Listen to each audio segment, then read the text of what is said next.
Hello everyone. So आज আমাৰ নতুন টপিক হ'ল ৰাদাৰফৰ্ড মডেল অফ এন এটম। ৰাদাৰফৰ্ডে এটমৰ মডেলটো কেনেকৈ দিছিল আমি তাক চাবলৈ গৈ আছোঁ। কিন্তু সেইটো চোৱাৰ আগত আমি প্ৰথমতে এটা ইম্পৰ্টেণ্ট টপিক পঢ়িব লাগিব, সেইটো হ'ল যে আলফা পাৰ্টিকেল। আলফা পাৰ্টিকেলটো কিয় ইম্পৰ্টেণ্ট? কাৰণ ৰাদাৰফৰ্ডে যোনটো এক্সপেৰিমেণ্ট কৰিছিল সেই এক্সপেৰিমেণ্টটোত সি আলফা পাৰ্টিকেলেই সি ব্যৱহাৰ কৰিছিল। ঠিক আছে, চ' আলফা পাৰ্টিকেল পঢ়াৰ আগত মই এটা এটমটাৰ বিষয়ে পঢ়ি লওঁ। সেই এটমটো হ'ল হিলিয়াম। হিলিয়াম এটমৰ দুটা প্ৰটন থাকে, দুটা ইলেক্ট্ৰন থাকে আৰু দুটা নিউট্ৰন থাকে। তোমালোকে যদি নাজানা মনত থবা যে হিলিয়ামৰ দুটা প্ৰটন থাকে, দুটা ইলেক্ট্ৰন থাকে আৰু দুটা নিউট্ৰন থাকে। এতিয়া যদি কোনোবাই যদি মোক সোধে হিলিয়ামৰ চাৰ্জ কিমান, হিলিয়াম এটমটো ভাগৰ চাৰ্জ কিমান, আমি জানো যে এটমটোত চাৰ্জ পাৰ্টিকেল অকল দুটাই আছে, এটা হ'ল প্ৰটন আৰু এটা হ'ল ইলেক্ট্ৰন। চ' চাৰ্জ পাৰ্টিকেল বুলি ক'লে দুটা প্ৰটন প্লাছ দুটা ইলেক্ট্ৰন। চ' আমি জানো যে প্ৰটনৰ চাৰ্জ কিমান, এটা প্ৰটনৰ 1 পজিটিভ চাৰ্জ, যিহেতু ইয়াত দুটা প্ৰটন আছে কিন্তু 2 পজিটিভ চাৰ্জ, আৰু ইলেক্ট্ৰনৰ এটা ইলেক্ট্ৰনৰ 1 নিগেটিভ চাৰ্জ, দুটা ইলেক্ট্ৰনৰ 2 নিগেটিভ চাৰ্জ। য'ত কি হ'ব এতিয়া পজিটিভ নিগেটিভ কেঞ্চেল যাব আৰু আহিব এনচাৰটো 0। মানে হিলিয়াম এটমৰ চাৰ্জ কিমান, 0 হৈ থাকিব। ঠিক আছে, এতিয়া যদি মোক কোনোবাই সোধে মাছ, হিলিয়াম এটমৰ মাছ কিমান, আমি জানো যে এটা এটমৰ মাছ কাৰ ওপৰত ডিপেণ্ড কৰে, প্ৰটন আৰু নিউট্ৰন। 2 প্ৰটন প্লাছ 2 নিউট্ৰন, এটা প্ৰটনৰ মাছ কিমান 1 ইউনিট, যিহেতু দুটা প্ৰটন আছে 2 ইউনিট প্লাছ, আৰু নিউট্ৰনৰ ভাগৰ এটা নিউট্ৰনৰ মাছটো হ'ল 1 ইউনিট, দুটা নিউট্ৰন আছে কাৰণে 2 ইউনিট ইকুৱেল টু কিমান আহিব আমাৰ 4 ইউনিট। চ' হিলিয়াম এটমৰ এটাৰ ভাগৰ মাছ কিমান, মাছ হ'ল 4 ইউনিট আৰু চাৰ্জ কিমান তাৰ হ'ল 0। এতিয়া চোৱা, এতিয়া মই কি কৰিম, হিলিয়াম এটম এটাৰ পৰা তাৰ নিজৰ যোন দুটা ইলেক্ট্ৰন আছিলে, চোৱা এই দুটা যোন তাৰ নিজৰ ইলেক্ট্ৰন হয়, সেই দুটা ইলেক্ট্ৰন তাৰ পৰা মই মাইনাছ কৰিম। হিলিয়াম এটম এটাৰ পৰা মই দুটা এটা ভাগৰ নিজৰ ইলেক্ট্ৰনকেইটা মই কি কৰিম, মাইনাছ কৰিম। মাইনাছ কৰাৰ লগে লগে মই যোনটো পাম সেইটোৱে হ'ল কি, আলফা পাৰ্টিকেল। সেই মনত থবা হিলিয়াম এটমৰ পৰা এইটো চোৱা তাৰ নিজৰ এটম, যোন দুটা নিজৰ এটম আছিলে, ইলেক্ট্ৰন আছিলে, সেই ইলেক্ট্ৰনকেইটা মই কি কৰিব চেষ্টা কৰিম, তাৰ পৰা মই মাইনাছ কৰিবলৈ চেষ্টা কৰিম। এই ইলেক্ট্ৰনকেইটা ধৰি লওঁ মই কিবা এটা প্ৰকাৰে হিলিয়াম এটমৰ পৰা মই বাহিৰলৈ লৈ গুচি গ'লোঁ, তেতিয়া যোনটো প্ৰডাক্ট পাম সেইটোৱে কি হ'ব, মোৰ আলফা পাৰ্টিকেল হ'ব। ঠিক আছে, চ' এই পইণ্টটোক মই কি বুলি লিখিব পাৰিম, when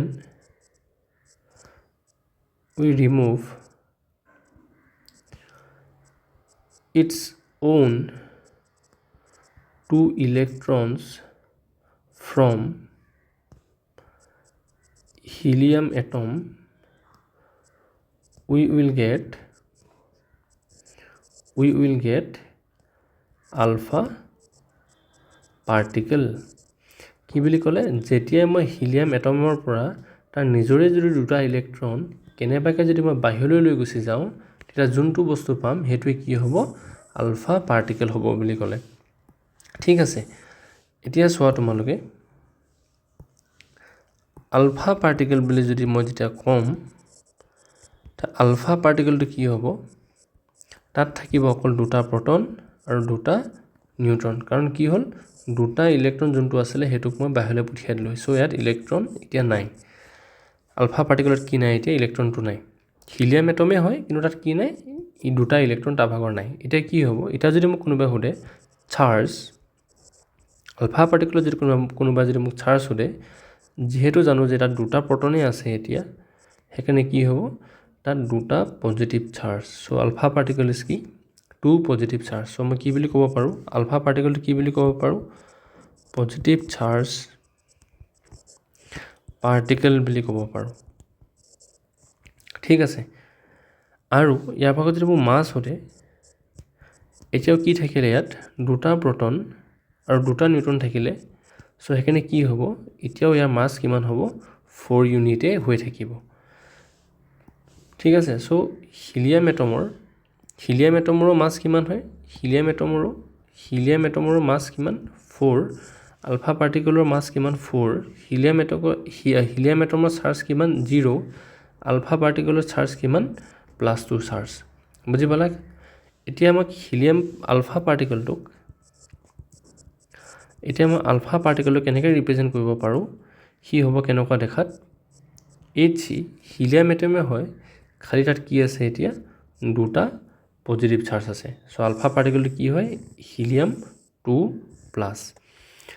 ঠিক আছে সো এইটোৱে আছিল আলফা পাৰ্টিকলৰ বিষয় কিন্তু এতিয়া আমি অলপ বেছি বস্তু এটা ইম্পৰ্টেণ্ট পইণ্ট এটা চাবলৈ যাম থমছনৰ এটমৰ বিষয় অলপ চাম য'ত তাৰ এক্সপেৰিমেণ্টটো কিয় ভুল আছিল আমি থমছন পঢ়ি থাকোঁতে আমি লিখি আহিছিলোঁ পইণ্ট এটা যে থমছন এটমিক মডেলটো ভুল আছিল কাৰণ সি ফিউচাৰ চাইণ্টিষ্টে যোনবিলাক এক্সপেৰিমেণ্ট কৰিছিল সি এক্সপ্লেইন কৰিব পৰা নাছিল চ' এইটো থমছনৰ এটা মডেল হ'ল থমছনে কৈছিল যে গোটেইটো এটা কি হয় পজিটিভ স্ফিয়াৰ আৰু ভিতৰত কি সোমাই থাকে বুলি কৈছিল ইলেক্ট্ৰন সোমাই থাকে বুলি কৈছিল এইটো কি হয় পজিটিভ চাৰ্জড স্ফিয়াৰ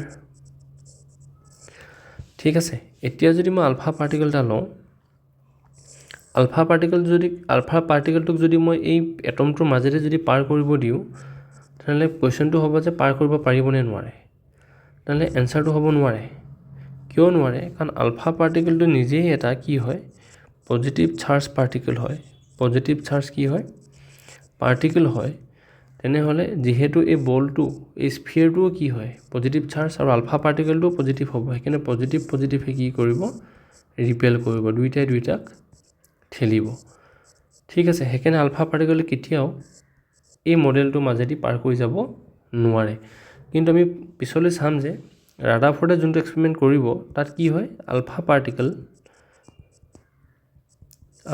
বা He2+ একেই কথা can pass through